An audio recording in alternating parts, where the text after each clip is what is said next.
kawan aku pernah cakap, jangan terlalu baik, orang akan ambil kesempatan. Masa tu aku gelak je.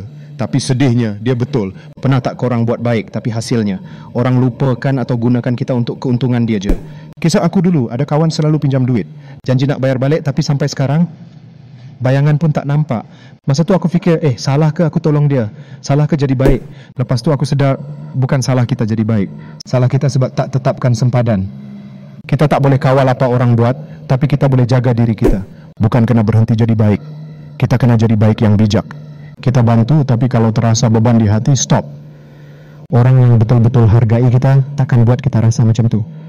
So sekarang, tanya diri, korang nak terus dipijak sebab nak jadi baik, atau nak pilih jadi baik dengan sempadan yang sihat? Pilihan ada pada korang. Mulakan dengan jaga diri sendiri dulu. Kalau kita tak jaga hati kita, siapa lagi?